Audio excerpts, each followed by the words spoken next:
22 साल का हो चुका था ऋषभ, लेकिन शादी करने को तैयार ही नहीं था। माँ बाप पूरी तरह से परेशान हो चुके थे। जब भी किसी लड़की का रिश्ता ऋषभ के लिए लेकर आते तो वो शादी करने से साफ मना कर देता, चाहे लड़की कितनी भी सुंदर, कितनी भी अच्छी क्यों ना हो। ऋषभ के माँ बाप को इसकी वजह समझ में नहीं आ रही थी। अरे ऋषभ बेटा, अच्छी खासी नौकरी लग गई है, दिखता भी इतना अच्छा है, आखिर बात क्या है, तुझे शादी क्यों नहीं करनी? देख, तू हमारा इकलौता बेटा है, अगर तू शादी नहीं करेगा तो कैसे काम चलेगा? लेकिन मैं शादी करना ही नहीं चाहता, मुझे कोई लड़की पसंद नहीं आती। अरे बेटा, अगर कोई लड़की तुझे पसंद हो तो उससे शादी कर ले, हमें कोई ऐतराज नहीं है। हाँ ऋषभ बेटा, अब देख, तेरी माँ से भी काम नहीं होता। घर में एक बहू आ जाएगी तो कम से कम घर का माहौल भी अच्छा होगा और तेरी माँ को मदद भी मिल जाएगी। लेकिन मम्मी पापा कहाँ ना, मुझे लड़कियां पसंद ही नहीं आती। अरे लड़कियां पसंद नहीं आती तो क्या लड़का पसंद आता है? वो तो वक्त आने पर ही पता चलेगा। ऋषभ की बात सुनकर उसके माँ और पापा का सर चकरा जाता है। कुछ दिनों के लिए ऋषभ अपने ऑफिस के काम से शहर से बाहर जाता है और जब लौट कर आता है तो सामने का नजारा देखकर उसके माँ पापा बेहोश होते होते रह जाते हैं। अरे ये क्या, ये तुम्हारे साथ कौन है? माँ, ये दीपक है, मेरी पत्नी। हम दोनों ने शादी कर ली है। दीपक तुम्हारी पत्नी कैसे हो सकता है? अरे दीपिका होती तो बात समझ में भी आती, ये तो लड़का है। तो क्या हुआ पापा, आजकल तो ये सब फैशन में है और मैंने आपको बताया था कि मुझे लड़कियां पसंद नहीं आती। अरे तो इसका मतलब ये थोड़ी है कि तुम दीपक को दीपिका बनाकर ले आओगे। मुझे बहू चाहिए, बहू के रूप में, ये आदमी नहीं। लेकिन मम्मी जी, मैं आपकी बेटे से बहुत प्यार करती हूँ, मेरा मतलब करता हूँ। अरे इसको तो करता हूँ करती हूँ का अंतर भी नहीं पता, लेकर जाए इसे वापस। अगर आपने इसे घर से बाहर निकाला पापा तो मैं भी इसे के साथ चला जाऊंगा। मैं ऋषभ के बिना जी नहीं सकती, मेरा मतलब जी नहीं सकता। हमारा जिंदगी भर का साथ है, प्लीज हमें अलग मत कीजिए मम्मी जी, पापा जी। हे भगवान, ये तूने क्या दिन दिखाया? तेरे बेटे को थोड़ी अकल दे दे, लड़के को बहू बनाकर घर में ले आया है। अब क्या होगा, हम दुनिया को क्या मुंह दिखाएंगे? माँ, बेकार में परेशान हो रही हो। दीपक आपके सारे काम करेगी और एक अच्छी बहू की तरह आपके साथ रहेगी, देखना। पहले तो खुद तो क्लियर कर ले कि यह कुछ करेगा या करेगी, बाद में हम सोचते हैं कि हम क्या करें। बहू के आने के बाद क्या कहते हैं, मुंह दिखाई की रस्म, तो आप भी वही कर लीजिए।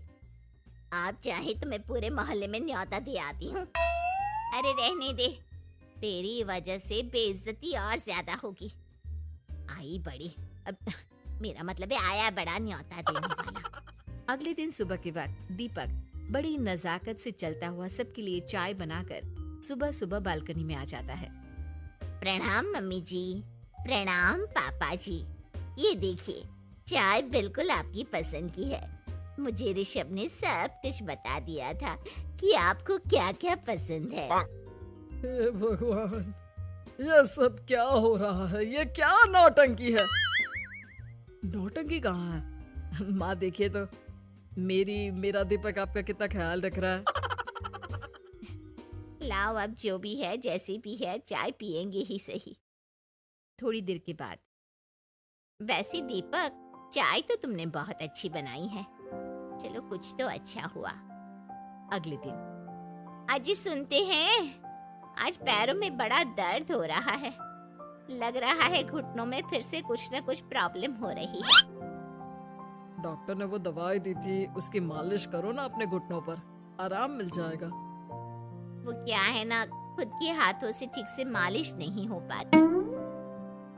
अरे मम्मी जी, आपको परेशान होने की क्या जरूरत है, मैं हूँ ना, लाइए मैं आपके पैरों पर मालिश कर देता हूँ, मेरा मतलब कर देती हूँ।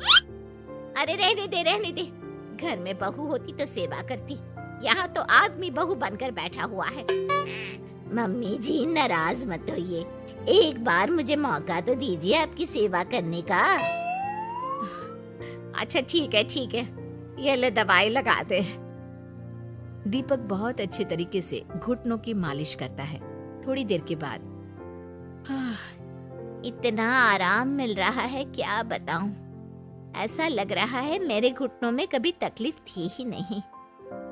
लगता है तुम्हारी लड़का बनी हुई बहू तुम्हें पसंद आने लगी है। ऐसा कुछ भी नहीं है, वो तो बस इतने अच्छे से मालिश की इसलिए मैंने इसकी तारीफ कर दी। मम्मी जी पापा जी आपस में लड़ाई नहीं करते। अच्छा आप ये बताइए शाम के खाने में क्या खाएंगे?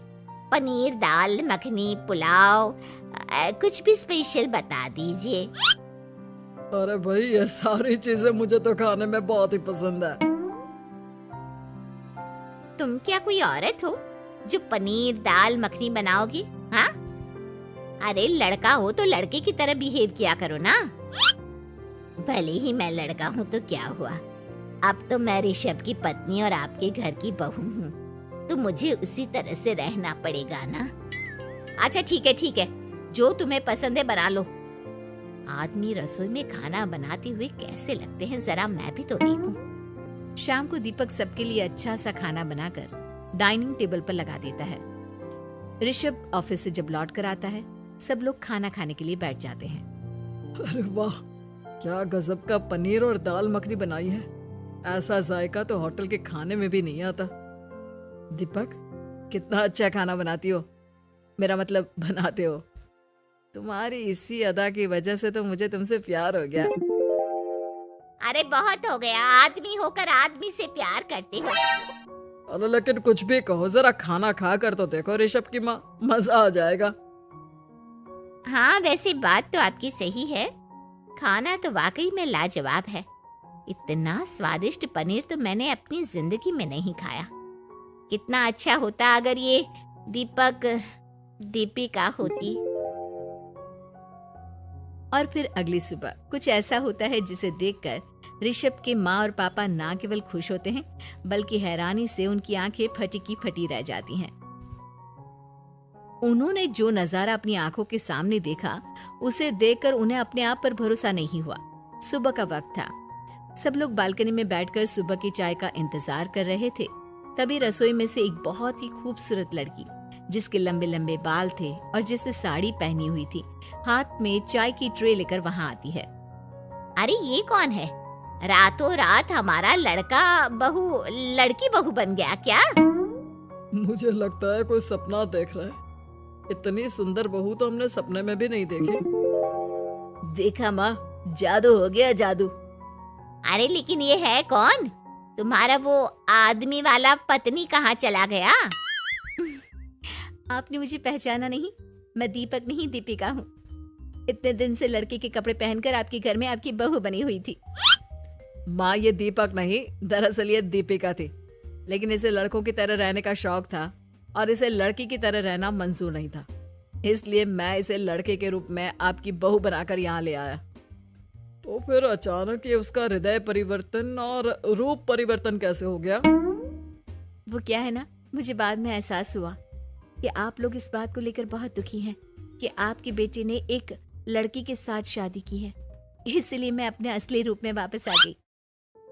हमने कोई पुण्य कर्म किए होंगे जो तुम्हारे जैसा, मेरा मतलब तुम्हारे जैसी बहू मिली, इतनी खूबसूरत और इतना ख्याल रखने वाली। भला हो भगवान का कि हमें लड़की बहू मिली है, लड़का बहू नहीं।